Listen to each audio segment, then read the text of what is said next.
Shalom saudaraku dalam Tuhan, puji nama Tuhan, jumpa lagi dengan saya di kesempatan ini. Dan saudaraku dalam Tuhan, seperti biasanya, sebelum kita lanjut pembahasan di video ini, mari terlebih dahulu melihat cuplikan video yang berikut. Oh my gosh! Thank you, Jesus! Thank you, Lord! Thank you, Jesus!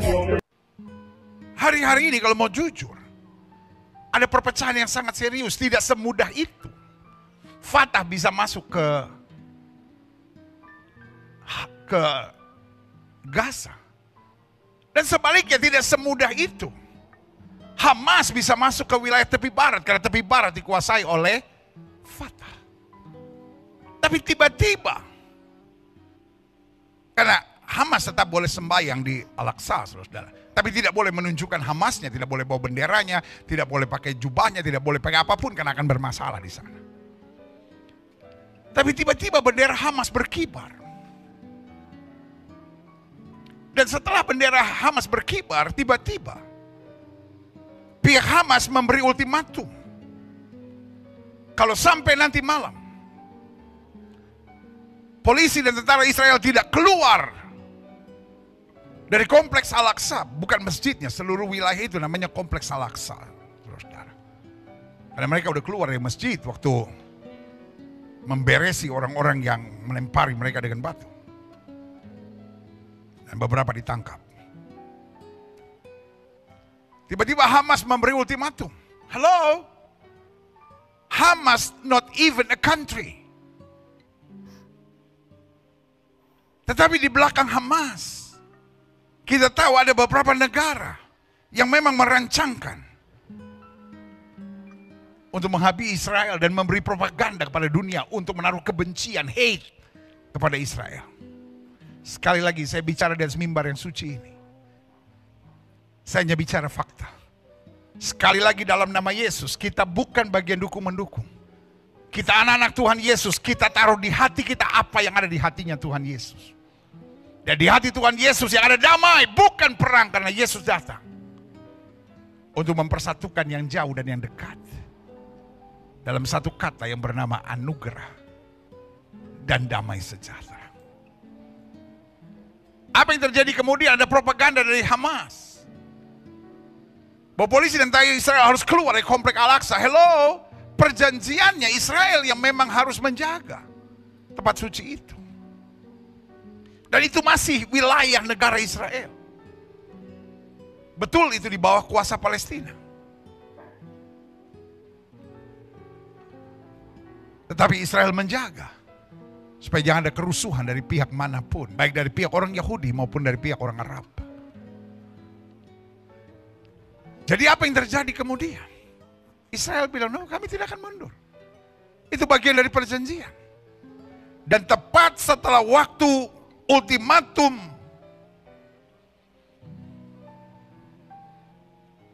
dari Hamas selesai dan memang tentara Israel tidak mundur. Apa yang terjadi? Roket mulai dikirim. Satu roket, saya baca di berita, di media-media, harganya sekitar 100 sampai 150 juta satu roket. Dan mereka tiba-tiba kirim 800 roket. Hello, berarti Hamas so rich. Jadi kalau dibilang daerah Gaza miskin, hey, mereka bisa lontarkan rudal sebegitu banyak. Pertanyaan saya, belum tentu Indonesia punya rudal lebih dari 1.500. I don't know.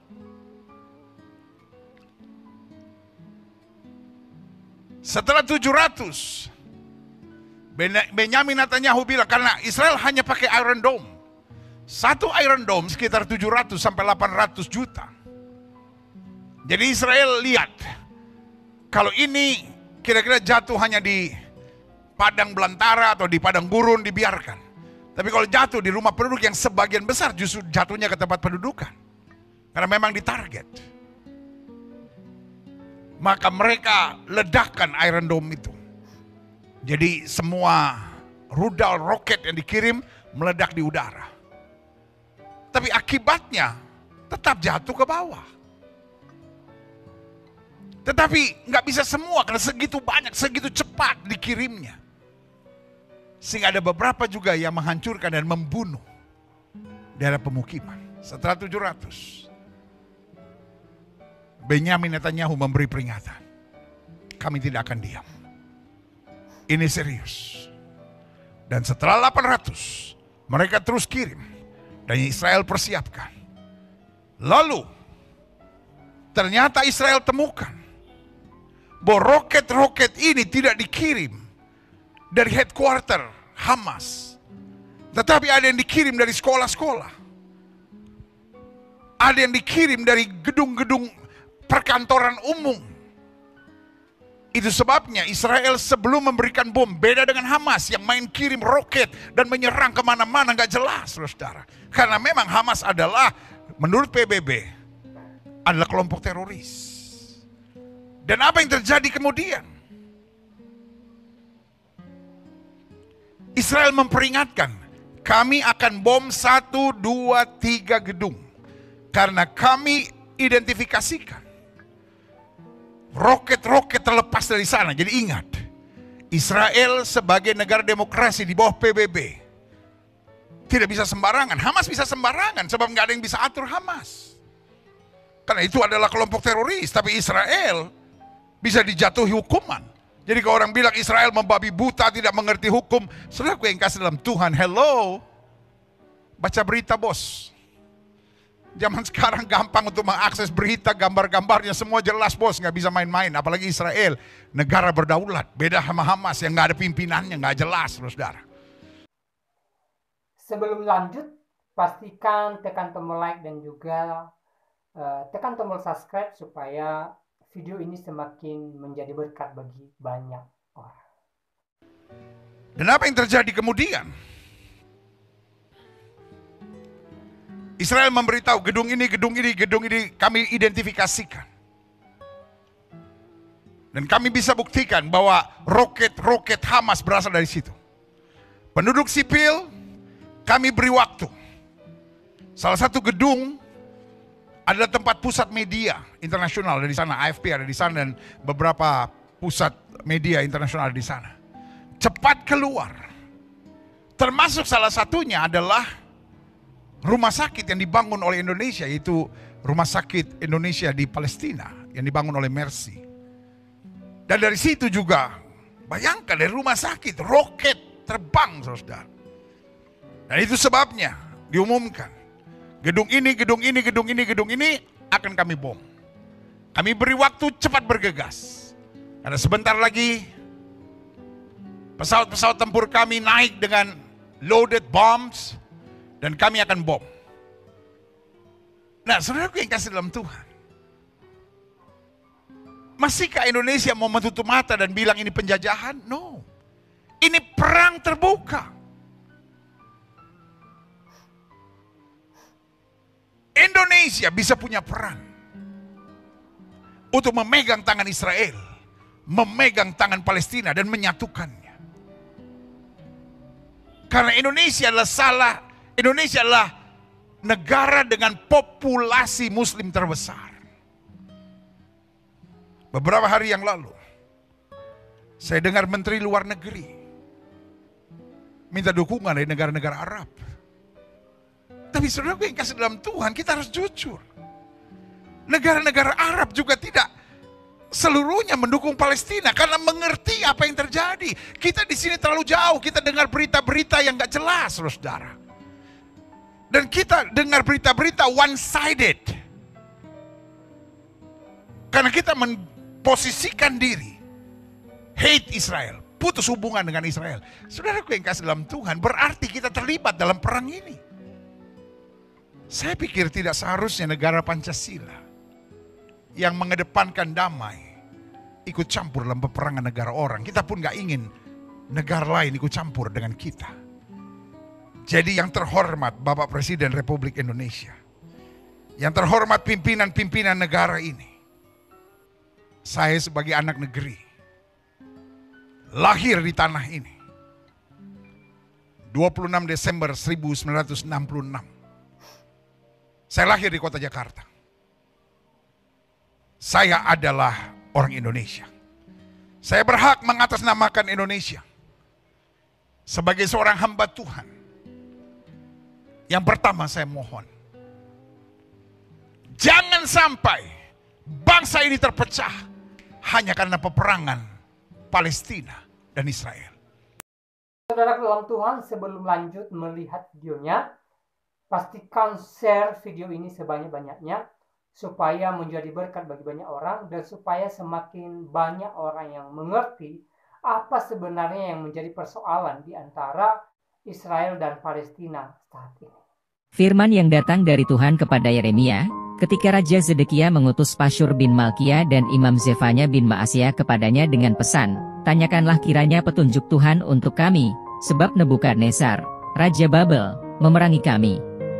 Barangkali Tuhan mau melakukan kepada kami tepat seperti perbuatan-perbuatannya yang ajaib, sehingga Nebukadnezar mundur meninggalkan kami. Kata Yeremia kepada mereka, beginilah kamu katakan kepada Zedekia.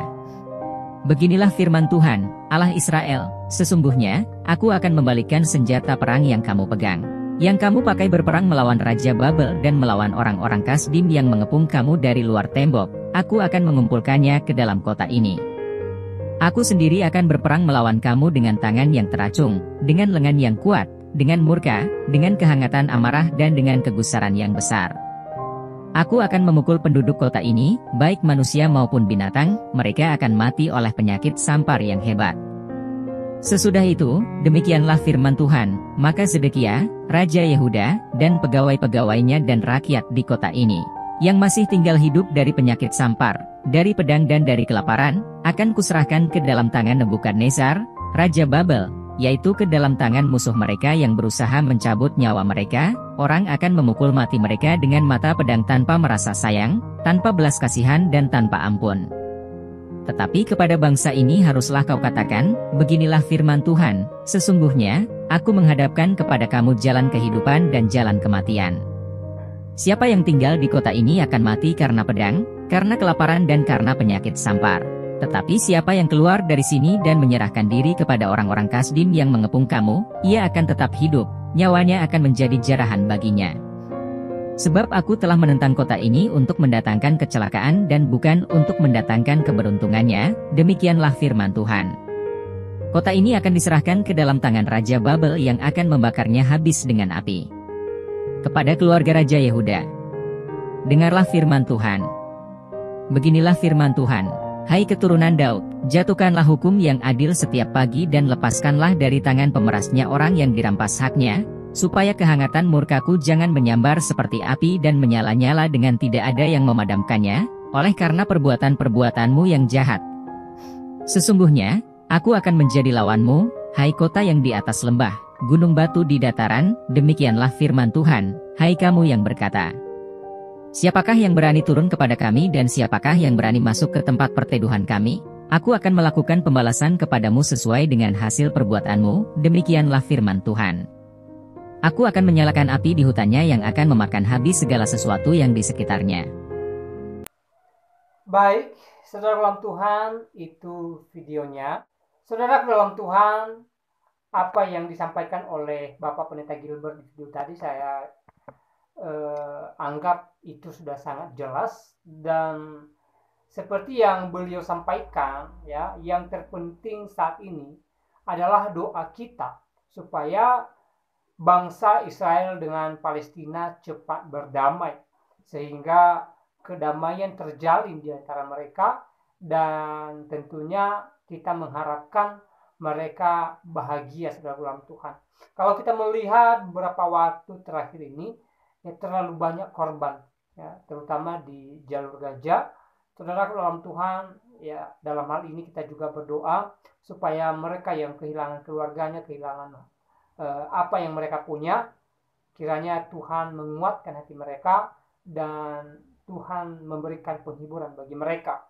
Dan terlebih kita berdoa supaya Tuhan memakai pemerintah dunia ini untuk mendamaikan kedua negara ini. Nah, saudara dalam Tuhan, saya tidak panjang lebar menyampaikan pesan melalui video ini. Kiranya video ini memberkati kita dan Tuhan Yesus memberkati kita semua. Shalom.